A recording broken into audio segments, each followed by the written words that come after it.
Are you looking for high quality meat that you can feel good about? Well, you're not alone.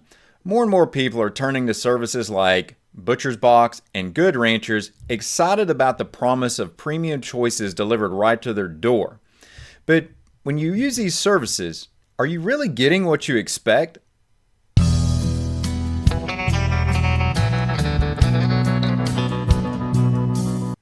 Now, I've been in the ranching business for several years, so I'm very familiar with the ins and outs of meat production.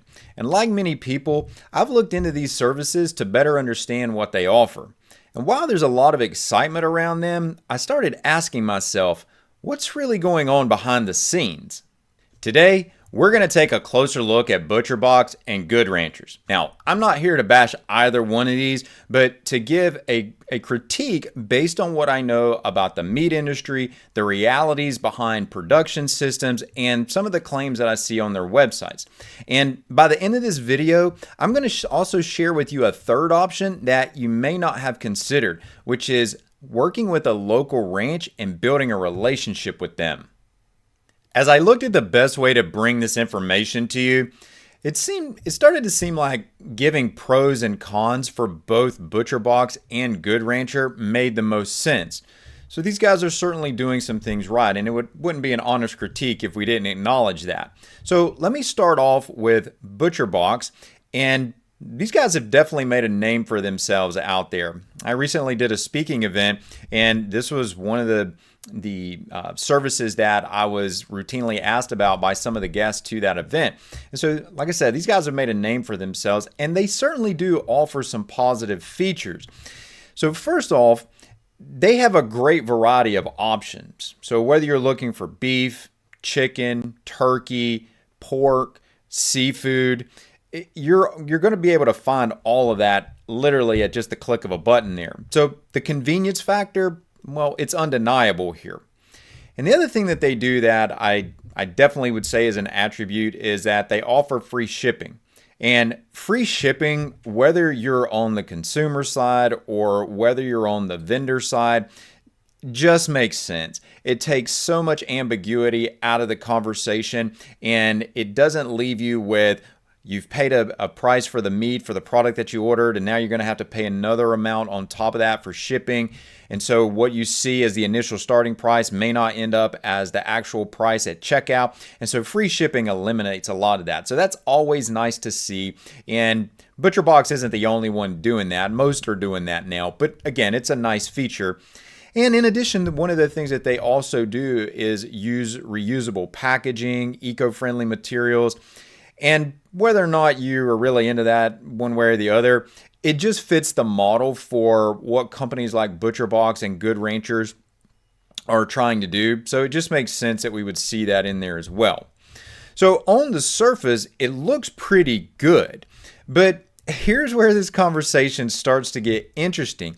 And while you look at some of those perks and you think, wow, that's really nice, to be honest with you, everything that I've stated up to this point really are basics. And when you're looking to go with a service that's going to deliver to your door, those really are probably things that you should just expect. But what's more important in this conversation is where this meat is actually coming from that you're getting and how it's being produced. That's the real question we need to answer. So what I want to do at this point, and let me start out by saying this, for both ButcherBox and Good Rancher, I am only going to focus on beef and poultry. I'm not going to focus on pork and seafood. I certainly don't have any experience in seafood, and my knowledge around pork is really more from my youth as a conventional model, which is not what these guys are doing at all. So I'm just going to stay away from that for this conversation and talk what I know about and deal with firsthand every day, which is beef and poultry. So when you look at ButcherBox, one of the things that we have to start off with their beef, let's start with the beef conversation. One of the things that you look at with beef is that they have two different offerings. They have one offering that markets their beef as 100% grass-fed, and then they have another one that is grain finished. So grass-fed, but grain finished. Now, here's what's interesting about that. They also acknowledge that the grass-fed source is not an American source of beef. It's actually an Australian source of beef. And in fact, it goes on to state on their website that for the grass-fed beef, the cattle are born, raised, and harvested in Australia, and the meat is cut and packed in the U.S. Now, I want to draw a dichotomy on something here. I want to contrast something on this, because some of you may be familiar that a lot of beef that comes into the United States, and this also holds true for some percentage of chicken, but for beef, a large percentage of beef coming into the United States comes in from South America. And the same thing is that it is produced in South America, it's brought up here to the United States, and it ends up with a USDA label on it because it was packed in the United States. But it wasn't raised in the United States. And we have angst about that. We don't agree with that. But yet, when we see that meat is coming in from Australia, we don't raise a red flag the same way. Well, why is that? Another thing that I would just shed light on to this part of the conversation is that there are other countries outside of Australia that do an incredible job of grass finishing beef. South Africa being one of those countries. Canada does a good job of that. There's even some farms in Mexico that do a good job of that. But you know what? There's also a lot of farms and ranches, numerous farms and ranches in the United States that are doing a great job at grass feeding and finishing animals. So when I see the two different offerings on the site for beef, and I see that the only offering that is available from the US is a grain finished option, it sets the image that is all that is available in the US. And that's not the case. And so I'll actually illustrate that also when we get over to Good Ranchers. So that's the first concern I see, is that there's a bit of sleight of hand there of what you're getting. And this is not the only time that takes place. If I understand having different options for different people, but I think most of the individuals that are coming to services like this are looking for a top tier product, and a top tier product would be a grass finished product. That's where the highest level of nutrition is going to be at. And listen, let me be upfront about this. This is not necessarily an issue about the quality of the meat. I'm more interested in the transparency of the process. I'm not trying to condemn the meat that's produced in Australia of any nature. That's not the point here. The point is that you, as the consumer that's going to ButcherBox, are only given the option of a U.S. grain finished animal, and if you want a grass finished animal, well, you've got to source products that are outside of the U.S. And right there, you're not supporting the United States economy in doing that, and the local United States farmer and rancher. And frankly, I see that as a problem. So that's the beef conversation for them. Well, what about chicken? Well, and then there's chicken here, right? So ButcherBox offers two options when it comes to chicken. They offer a free-range organic, and they offer a pasture-raised option. Now, I want to be clear on this just from the outset that they have two different offerings. And sometimes when you see these labels, mentally you draw a picture that they're equivalent to each other. And so just the fact that a service like ButcherBox offers them individually clearly says that they're not the same thing. But here's the problem when it comes to these terms. The organic and the free-range organic that they offer, when you see the image on their side of the chicken, that is more likely the free-range organic option that they're offering. And why do I say that? Well, the reason that I say that is that bird that you see in the picture is what's known as a cob breed, C-O-B-B. And cob breeds are the breed that is universally known to be the larger, more delectable, they taste better, they're just a more enjoyable bird. You actually feel like when you bite down into, say, like a chicken thigh or a drumstick, that there's some sustenance there with a cob breed of bird. Now, I'll contrast that in a minute to the heirloom birds, but the free-range organic, these are most likely cob birds, and that's again what you see on the picture. These guys fall under what is considered a GAP 3 certification. Now, you can read more in detail on these gaps here, but let me just give you some insight in that this free-range organic only meets GAP 3. It doesn't meet GAP 4. And GAP 3, GAP stands for Good Agricultural Practices. But GAP 3 is a bird that still has some limited access. These birds aren't raised on a pasture, is really what you as the consumer need to take away from that. Well, they say that they have a pasture-raised offering. They do, but here's the problem, is that that pasture-raised offering is noted as an heirloom bird.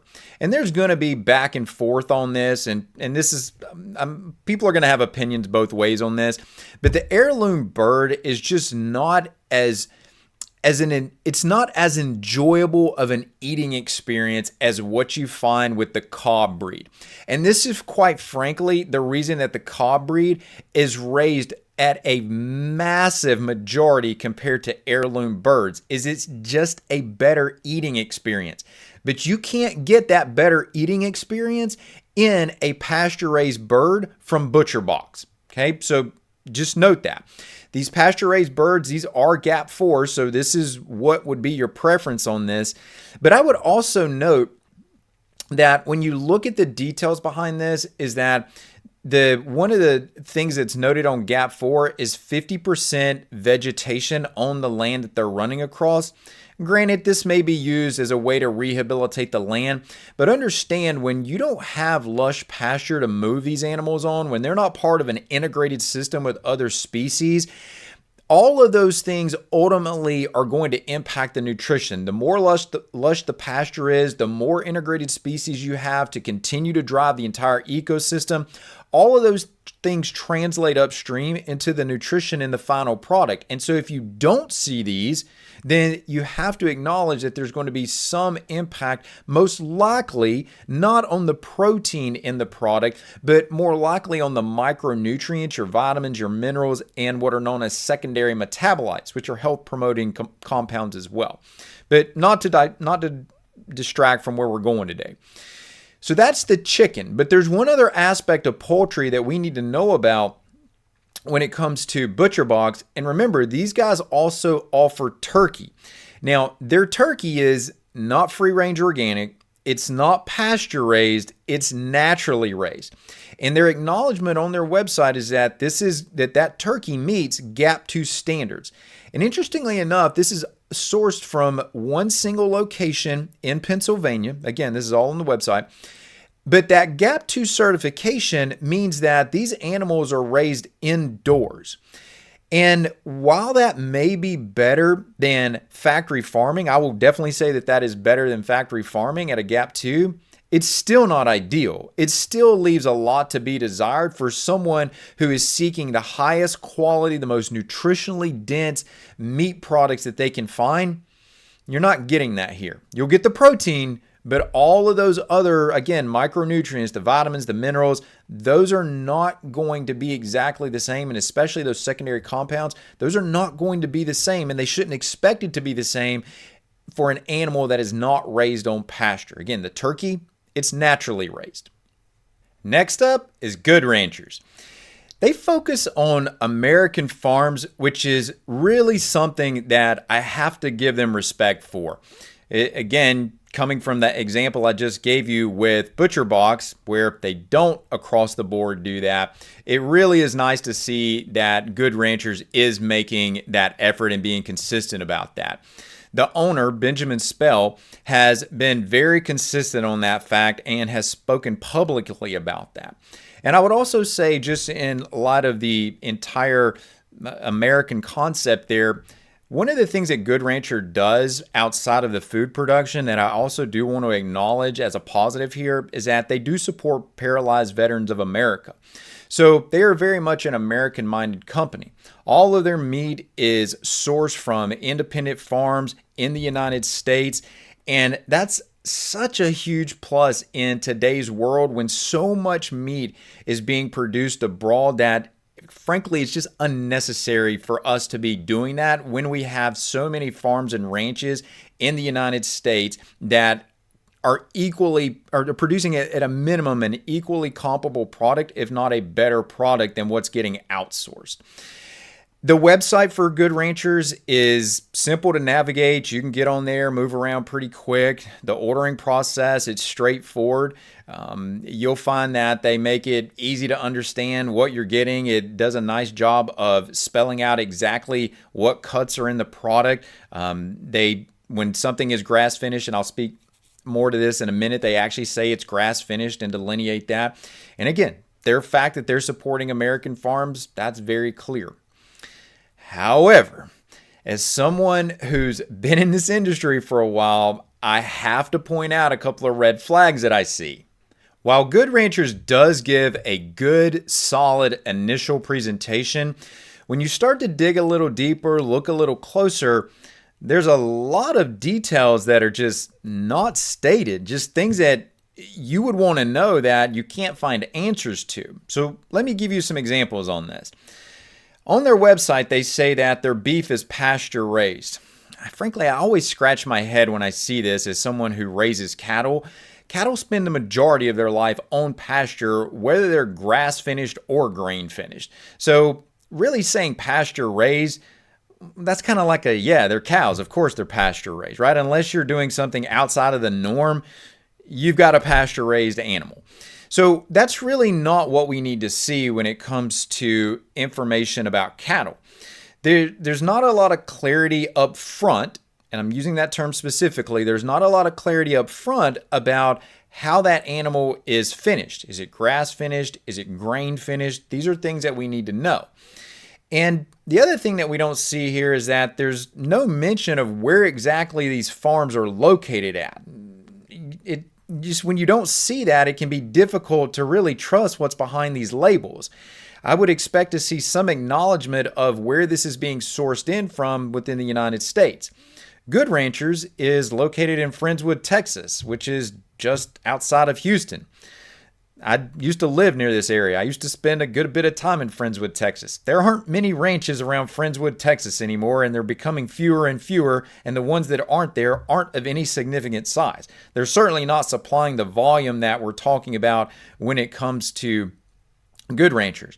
So there really is just frankly not a lot of transparency around this, and it would be nice for you as the consumer to be able to see or at least have some idea of what farms are supplying product to Good Rancher. Now, I do want to acknowledge that Good Rancher does offer some grass finished options, but do not assume that all of their options are grass finished, because they're not. In fact, you have to, as you're scrolling through and looking at the different options that they have available for purchase, they do delineate when things are grass finished. So you as the consumer need to know when you're buying grass finished and when you're not. And I do want to also commend them for clearly stating something, the beef, as being grass finished and not just saying it's grass fed. As you may see, grass-fed is becoming more and more and more of a watered-down term. You as the consumer really need to know what the finishing process looks like. Yes, the initial feeding up to finishing, all of that is important, but it's that finishing that has the most impact on the final product that you consume. And for chicken, well, they say it's humanely raised, but they don't provide any specifics beyond that we can really have a better understanding. What does humanely raised mean? Some might interpret that in different ways. I mean, initially, of course, we would think that those animals are cared for, but some might see that raising an animal on pasture is the only way that they can be humanely raised, while others may not suggest that. I'm not arguing for that one way or the other, but my point is that there's a lot of vagaries here that it would be nice to have answers to. If it is raised on pasture, well, what kind of pasture is it raised on? What kind of space do these birds have to be able to move around on a daily basis? Without these details, you just don't know what you're getting. And for you as the consumer, especially when you're buying a more premium product like this, those are just things that you should be able to answer. Now, what I can say about the offerings from Good Rancher when it comes to the chicken is that they state that their product is better than organic. And when you do some more reading, that by their definition, that means that the product is raised under under an NAE program, and that NAE just simply stands for no antibiotics ever. There are scenarios where they're using no antibiotics involved in human medicine, so antibiotics can still be used in poultry production. So the fact that they're saying NAE, that they're never using antibiotics, that's definitely what you want to see. There are a lot of games that get played with no antibiotics ever, and especially when it says free of antibiotics, that only means that it's been free of antibiotics for a period of time. It doesn't mean that that animal was never raised without antibiotics. So the chicken being sourced through Good Ranchers, well, it's never had antibiotics exposed to it. Now, I do find that it's interesting that there's still a lot of promotion about no hormones, and maybe that's something that the consumer wants to see. In fact, I know it is. But worth noting on that is that even when you see products that state that, what you need to know behind that is that the use of hormones and steroids is not allowed in poultry production. That hasn't been allowed in poultry production since the 1950s. And so no source of chicken or turkey is going to contain outside sources of hormones in them. Now, when you think about these things, and with my experience as a rancher, these small details, they matter. And the more of these small details you factor in, ultimately the better product that you end up with. Again, I'm not saying that the product that these guys are producing and selling is bad. I'm just saying that for someone who is coming to these sites and you're looking for the most top tier product, you need to be critical when you're looking at this information and really dissect this information and make sure that you're getting what you think you're getting. When it comes to transparency, frankly, just being vague, well, that doesn't cut it. And I also want to put one additional word of caution out there, just because I consistently see this and I see the trappings of this, and I would like for you not to fall into that category. But many of these companies are promoted by affiliates. They have partnerships with affiliates. And when I look at the backgrounds on these affiliates, these affiliates, and many of them are what you would classify as influencers, they don't have experience in food production. They're not out there, and they have never been out there getting their hands dirty. Maybe they took a tour of a farm, even a regenerative farm, but the fact that they're making all these claims and really standing behind these products, and for you as the consumer to bite into that, that's great if you want to acknowledge a potential resource that you may have, but don't just land on somebody's word. Don't land on my word as far as that goes. Go do your own research and be an educated consumer and really find out how that product is being produced and does it meet the criteria and the standards that you've set for yourself and for your family. And let me just come back to just these two for a minute, because remember, I have a third option that I'm going to give you here. But let me come back to these two that I presented to you, ButcherBox and Good Rancher. And if this video were only a shootout between these two entities, between these two companies, I would have to consider Good Rancher the winner here. And for many of the reasons that I've stated, I think they're doing things better. I think they're more upfront. I think that they are really dialed in on the American farmer and rancher. And those are just things that if we don't, as a nation, support that, those things are going to cease to exist over time. And we're going to have dependency on foreign countries for our food production. That does not sound like a winning strategy in any way.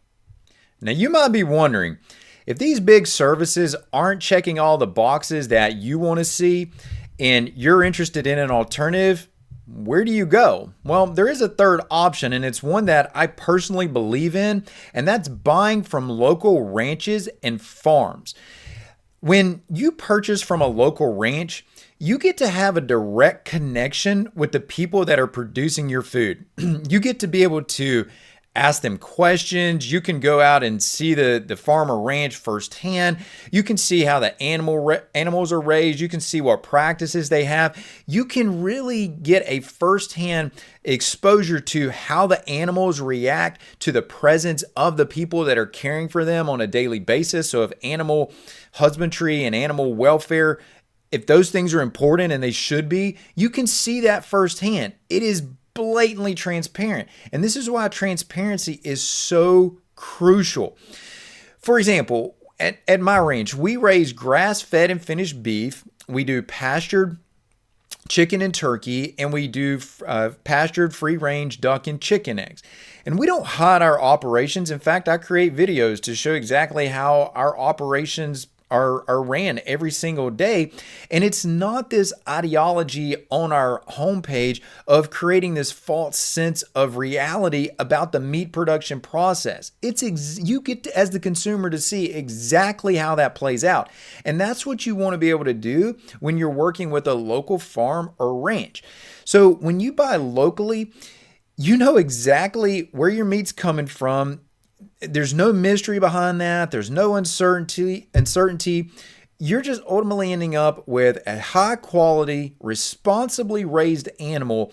And ultimately, what is important is that you have a stronger connection to the food that you're eating, and that food means more to you, and it creates more value for you in a number of ways. And frankly, that's the way it should be. While ButcherBox and Good Ranchers offer some solid options and may be the right choice for some people, neither quite offer the level of transparency and local support that you're going to get from working with a local ranch or local farm. Remember, it's about more than just meat. It's about building a relationship and knowing how your animals, the animals that you're consuming, are being raised, and about knowing where your meat products are coming from. If this video has helped you be able to more critically investigate your food sources, here's another video you'll find benefit from.